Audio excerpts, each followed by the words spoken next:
Okay, hello. It's Lisa Turner here from Psychacademy. We're a spiritual and consciousness awakening organization, and we specialize in training professional coaches and practitioners.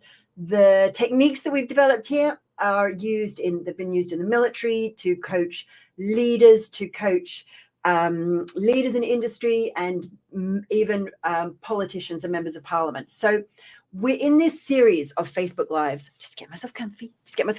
How are you all? Let me know. Let me know if you can see me, if you can hear me, and how are you on this beautiful, actually, it's not very beautiful. I had lovely weather earlier, but on this very splendid Wednesday for you. Might be another day when you're watching this. So in this series, we have been talking about leadership and about how we are moving to a place and a time of conscious leadership. And we've been talking about how we need to access all of those different qualities of leadership within ourselves, and how people can be have access to them, and they can be balanced, or they might be overactive or underactive. So we've talked about how we are right now at this spiritual tipping point. This model of evolution of the species of society that I created back in about 2008, 2009. I started talking about it publicly 2010. So this has been years in the creation and the evolution of this. So this model of evolution talks about how. So I'm just going to drop something in because I'm actually running a masterclass. If I can get that in. Yes, there we go. Running a masterclass in this on tomorrow at the time of recording and going live. And if I can do that, then you should be able to see that. So head on over there to that lovely URL, which is not very lovely actually, but anyway, that's what we got. So I'm running a masterclass tomorrow on the evolution of the species. And we've been talking about how the world right now is calling for and seeking and yearning for spiritual or conscious leaders. So, and this model of evolution really explains why right now we've got a lot of division, a lot of separation, a lack of unity, but how this is where we're going to if the right people, and that means all of us, gather together, collect together, and become the people that we are seeking, that we need to embody our own leadership. And guys, this is where we get to make a difference to the world, because now is the time. Now is the time. We're at our spiritual tipping point. What happens when enough people raise their consciousness? We move into this place of where we move over into the spiritual tipping point of the planet. So we talked about the Earth leader. Now, the Earth leadership on an individual basis, this is the person who is good at details, good at working in small groups, one-to-one. This is the person who can get things done. They're often good with money and details and spreadsheets and things like that. They're very practical and grounded. The Earth leadership, really, the Earth PowerCentre was activated at the beginning of last century when we got our material needs taken care of. This was after the Depression, after the wars, when we got sort of industrialization and mass farming happened. Then we have moved into the ecstatic leader. And the ecstatic leader is charismatic and joyful and fun and playful. And this PowerCentre, this is also about creativity, and it's about sexual energy. And this was activated in the swinging 60s, where all that went down. And of course, fashion, music, that all happened, right? That happened. Just that. Then we had the courageous leader. So the courageous leader is gutsy, powerful, strong, has willpower.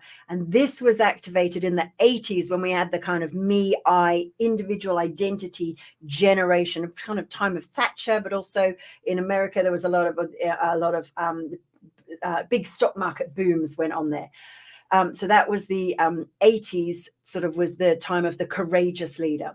Then we had the compassionate leader. This is where the love center, that heart center, was activated. This happened in society in kind of the 90s through to the noughties. And this is where lots of healing modalities were invented and created.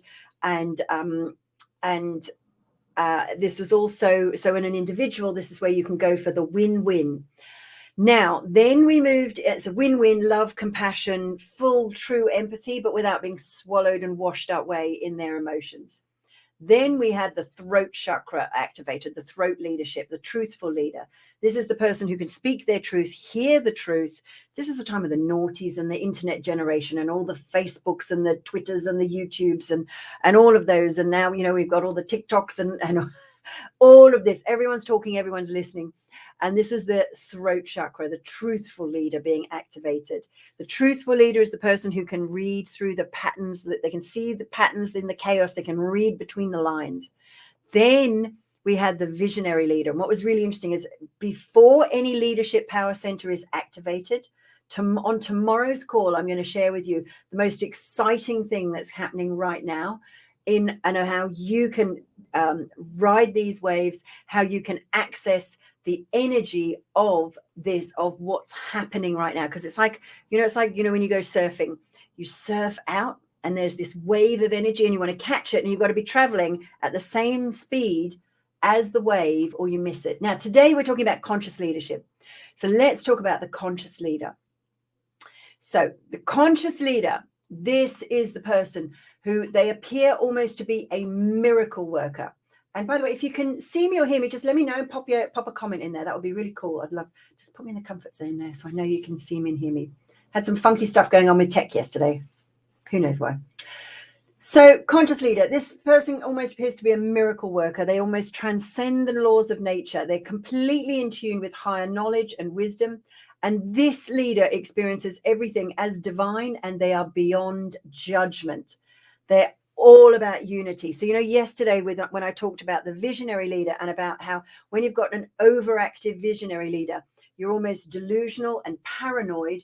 And these people often, hey, Zoe, hey, Laura, good to see you. Oh, so nice when someone posts. Thank you. Thank you.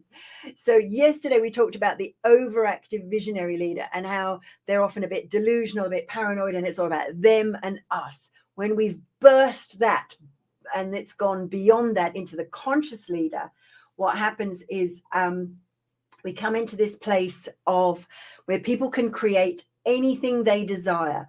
And what they desire is always for the highest good, because they're so in alignment with their soul. And they seem to effortlessly manifest the circumstances and the resources necessary to fulfill their soul's purpose, which doesn't necessarily mean everything goes smoothly for them. I want to be clear about that. But it does mean that they know that it's about moving through this, about moving things around, weaving. Hey, Carol, good to see you. Hey, Maria, lovely to see you. So the conscious leader can transition smoothly and elegantly between any of the lower power centers. So when they need to be earth leader, they're grounded and practical. When they need to be gutsy, they can be courageous leader. When they need to speak, they can be truthful leader. So they have all of the energy and can actualize the behaviors and characteristics, whatever's effective at the time.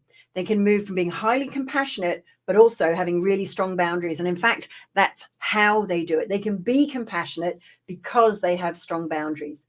They're great at sharing this big vision in a brilliant, and they can share their vision with a beautiful speech. Hey, Katie, good to see you. Good to see you. So they, as I said, so conscious leader can actualize all of the power centers below.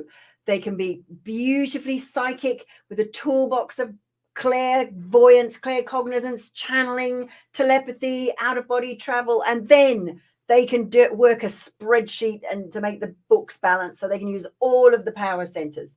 So they never need to prove anything. And that, like, one of the things is, if you've ever been working with a conscious leader, it's really interesting because I've just come off a call where people were interested in signing up to one of our training programs, our set certification training. And we can't, like, some of the people, sometimes there's like a temptation for people kind of want you to do a beauty parade. And it's like I want to see that it'll work for me. And I said, do you know what? Unless you're clear, it's a yes. This is not for everyone. And I just thought, I'm not doing a beauty parade. I'm not going to try and prove anything, And if you don't trust yourself, then that's up to you. So they seem to magically manifest and attract the resources and solutions and situations. And this is so that they can rise above anything, because this is how they live their purpose. They offer practical and effective solutions to life challenges and problems. They have a constant connection to source. Then they see the divine and they access that higher consciousness. And they're able to do this at any time, anywhere, at will. They're inspired. They're able to receive pure inspiration and easily bring ideas into reality. And they're able to just transcend reality and utilize it for what they choose. It's almost like they play with it. So they're both highly spiritual, highly practical, and they can balance this. They're beyond judgment. They see and experience experiences just as perfect. That doesn't mean that they like everything, but they go, oh, this is a game. We're going to figure this out. Let's work this. And they'll use what works. So there's this balance of spirit and matter. They don't have money hang-ups. They use money. They use wealth to ride that, to create what they want. They see everything as a playground and an opportunity for joy and fun and learning and growth and evolution. Most likely to say something like, if it works, use it. So who do you think is a conscious leader? Someone who is embodying the qualities of a conscious leader. I'd love for you to hear who you think this is. One of my favorite authors, and she's a spiritual leader. She actually passed last year, I think it was, and her name was Barbara Marx Hubbard, and that's who I think embodies this. She actually even ran for vice president when she was a bit younger. Didn't get it. World wasn't ready for it. So let's talk about overactive conscious leader. So an overactive conscious leader, this is somebody that away with the fairies. Nobody takes them seriously. Nobody can, because they're talking about they talk about utter nonsense. It's almost lunacy, but not even as if it's just a model or it's an example. It's so real for them. They often act as if they're a complete victim to spirit, to other people, other realms, and the divine. And it's like, God is out to punish them. And it's almost like spirit is like this demanding and belligerent parent, making them do things, punishing them. And for them, it's all about good and evil, and good must win and evil must lose. Whereas true conscious leaders who are balanced, they'll just do what works and what serves for the highest good. It's not about good or evil, because there's a judgment in that, right? Overactive conscious leader will say, well, spirit told me to. There's a fine line between spirit told me to and, God told me to shoot all those people. Where have we seen that? Now, a conscious leader that's overactive, they'll see the pain and the challenges of the world. When it's balanced, they'll receive inspiration for a better way. But when it's overactive, they'll get all the inspiration, but it's so pie in the sky and it's so fluffy that we just need to just bring love, and we'll just weave love, and we'll all just keep saying the word love over and over again, and then that'll just change everything. But they don't have any joy in it. They see nothing but pain. Rather than loving the world, they see the world as separate from them and others as separate from each other. Now, they might be a powerful manifester, but they manifest their deepest fears, their deepest, darkest fears. They'll be the ones talking about, evil people doing evil deeds, and then they'll manifest that into existence for their in their reality. They tend to have a holier than thou attitude. They reject the material as bad just because it's material and not physical. So they'll reject money, they'll reject material. Okay. I'm getting a little warning again. I'm just going to keep going and hopefully we can make it work. I don't know why it keeps doing that. Did that yesterday as well. They're unable to bring their ideas into reality, so they end up in this kind of dream world. Their ideas are sometimes balanced conscious leader. They have ideas that are ahead of their time, whereas overexpressed, they're just so unrealistic that they can't make anything happen. It's like, it's like if you were going to climb a building and the best thing to do would be have a ladder and go up step by step, rather than just say, I'm just going to leap in a single bound to the ceiling, to the roof. It's like one is probably a bit more practical and a bit more doable. So they're woefully unrealistic, unable to make anything happen. They're always in their head. They seem to manifest being possessed and entities and hauntings and ghosts. They're often very dissociated and detached and a little bit spacey, and they're a complete victim to spirit. Most likely to say something like, well, spirit told me to do it. Spirit told me. Now, then there's underactive conscious leader. So this person has no concept of spirituality or the divine, and they're stuck in a physical reality that they feel powerless to change. This leader might be called an unconscious leader because they often act on autopilot and they'll follow rules and procedures without considering if they're appropriate or get the desired results. Because they can only see the tiniest of pictures, they can't see the true cause of events and problems. So they'll argue fiercely that there's no solution to their problem, and certainly not a spiritual one. And they may even deny the existence of anything spiritual at all. Underactive, some of the qualities: they're indecisive, they're no spark of inspiration, no joy, unable to think for themselves, rely on rules and books and guidelines. They're narrow-minded, they have a rigid belief system, they're closed to new experience, especially the spiritual. They repeat mistakes over and over, and they get bogged down in details and minutiae, and they're often like almost catatonic, kind of like an automaton right now. And they're most likely to say, these problems are real, they really exist, nothing spiritual can help me with this. So now you've got all of the leadership power centers. Here's my invitation. Join me on our call tomorrow. There's a link in the chitty chat. And on our live call tomorrow, we're going to workshop and engage and chat and explain and discuss and explore how we as individuals can all step into our personal power, conscious leadership, how we can rise above the challenges, how we can, hang on, push something. I want to go away from that. Okay. I don't know what I'm doing anymore. This system, there's the tech is just, it just did something funky. I don't know what it was. So tomorrow on this call, what we're going to do is we're going to explore your purpose for incarnating. And I like to think about it like this, like what if just before you chose to incarnate, there was you all kind of got together with your spirit guides and your guardians and your helpers and your fellow, and you think, you know what? And you got together and you said, you know what? I think I'm going to go human. I'm going to go human. I'm going to go down, incarnate on earth, and I'm going to do this.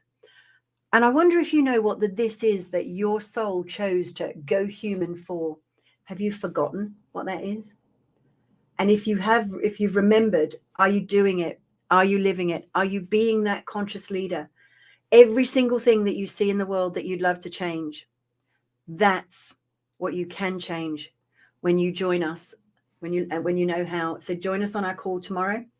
Click on the link, pop in your details. I will see you there, 2:00 tomorrow. Let's have some fun. Let's play. Let's be powerful. Let's talk about this. Let's connect. Let's exchange and connect and be one with each other and create a better world for all. So till then, till I speak to you then, I will send you huge love and bye for now. And also let me know if I always forget to do this. If you like it, click the likey button. If you love it, click the lovey button. That's really important for Facebook, apparently, their algorithm-y thing. If you think somebody else would benefit from this, pop there, either tag them or share this so that others can benefit from it too. If you think they'd find it interesting. So till tomorrow, I'm super excited to share this. I'm going to share some parts of this model and this the great awakening that's happening right now, and how you can embody this for yourself. So it's very exciting. So I will see you on our call tomorrow. Till then, bye for now. Huge love.